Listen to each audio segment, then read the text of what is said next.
शम्मी कपूर की autobiography Shammi Kapoor the game changer के हिस्से में गीता बाली ये कहती हैं कि शम्मी आई लव यू, मैं तुम्हारे बिना नहीं जी सकती, लेकिन मैं तुमसे शादी भी नहीं कर सकती। नमस्कार, आप देख रहे हैं नो दिस और आपके साथ मैं हूं शुभांकर मिश्रा। आज का ये किस्सा फिल्मी दुनिया के सबसे बड़े घराने कपूर खानदान के लाडले शम्मी कपूर और गीता बाली की मोहब्बत का है। केदार शर्मा ने शम्मी कपूर और गीता बाली को लेकर एक फिल्म बनाई, रंगीन रातें। इस फिल्म में दोनों ने साथ में 4 महीने एक साथ काम करने के बाद शादी करने का बड़ा फैसला लिया। रऊफ अहमद के खिताब Shammi Kapoor the game changer में शम्मी कपूर ने अपनी शादी का किस्सा बड़े विस्तार से बयां किया है। शम्मी ने बताया कि एक मंदिर में दोनों की शादी हुई थी, जिसमें दोनों ही परिवार का कोई भी सदस्य शामिल नहीं हुआ। अपनी ऑटोबायोग्राफी में शम्मी ये भी कहते हैं कि तब कई तरह के सवाल मन में उठ रहे थे। दरअसल गीता मुझसे 1 साल बड़ी थी, साथ ही वो मेरे पिता पृथ्वीराज कपूर के साथ साल 1952 में आई फिल्म आनंद मठ में काम कर चुकी थी। भाई राज कपूर की फिल्म बावरे नैन में वो उनकी हीरोइन भी रह चुकी थी। शम्मी आगे कहते हैं, लेकिन मैंने ये ठान रखा था कि परिवार कुछ भी रिएक्ट करे, शादी तो मुझे गीता से ही करनी है। शम्मी कपूर अपनी शादी और गीता बाली को लेकर पूरी तरह से कॉन्फिडेंट थे, लेकिन शम्मी को बेपनाह मोहब्बत करने के बावजूद खुद गीता शादी को लेकर श्योर नहीं थी, और इसकी वजह शम्मी ने अपनी ऑटोबायोग्राफी में भी बताई है। शम्मी ये कहते हैं कि हम दोनों की शादी में सबसे बड़ी परेशानी तो खुद गीता थी।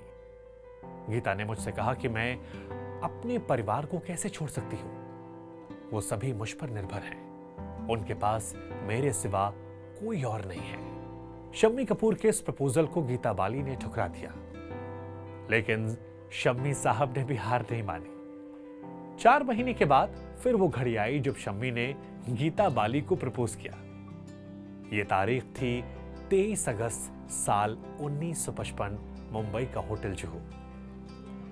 शम्मी बताते हैं कि मैं उन दिनों उसी होटल में रह रहा था।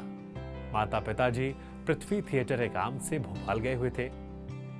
मैंने गीता को यहां पर दूसरी बार प्रपोज किया। मुझे लगा कि वो हंसते हुए एक बार फिर इस बात को टाल देगी, लेकिन मैं हैरान था कि गीता ने पलटकर जवाब देते हुए कहा, चलो अभी शादी कर लेते हैं, अभी शादी कर लो वरना फिर कभी नहीं हो पाएगी। यह सुनने के बाद शम्मी कपूर को अपने कानों पर यकीन ही नहीं हुआ। वो फौरन गीता बाली को लेकर अपने दोस्त और उस दौर के मशहूर कॉमेडियन जॉनी वॉकर के पास गए। जॉनी ने मंदिर में शादी करने का सुझाव तो दिया, मगर खुद साथ नहीं गए। तब शम्मी के एक दोस्त हरी वालिया शम्मी कपूर और गीता बाली को लेकर मशहूर बाण गंगा मंदिर पहुंचे। आपको बता दें कि गीता ने उस वक्त सलवार कमीज तो शम्मी कपूर ने कुर्ता और पजामा पहना था। इस शादी में दोनों ही परिवारों से कोई भी शामिल नहीं हुआ। इस शादी के एकमात्र गवाह थे हरी वालिया। पंडित जी ने सभी रस्मों को निभाया और मांग भरने के लिए जब सिंदूर नहीं मिला तो गीता ने अपने बैग से लिपस्टिक को निकाला और इसी लिपस्टिक से शम्मी कपूर ने गीता बाली की मांग भर दी। यह शादी साल 1955 में हुई और साल 1956 में दोनों आदित्य राज कपूर के पेरेंट्स बने। इसके बाद साल 1961 में बेटी कंचन का जन्म हुआ। लेकिन यह दुखद है कि इस बेमिसाल प्रेम कहानी का सफर ज्यादा लंबा नहीं रहा। साल 1965 में अपनी एक फिल्म की शूटिंग के दौरान गीता बहुत ज्यादा बीमार हो गई। बाद में उन्हें स्मॉल पॉक्स हो गया और कुछ दिन अस्पताल में रहने के बाद हमेशा हमेशा के लिए वो इस दुनिया को अलविदा कह गई। उम्मीद है कि बेमिसाल प्यार की कहानी आपको अच्छी लगी होगी। आपका क्या सोचना है इस प्यार की कहानी पर, आप हमें कमेंट बॉक्स में जरूर बताइएगा। हमारे चैनल को अगर अब तक सब्सक्राइब नहीं किया है तो सब्सक्राइब जरूर कीजिएगा, बेल आइकन दबाइएगा और आगे भी ऐसे तमाम कहानियों को हमारे चैनल पर सुनते रहिएगा। नमस्कार।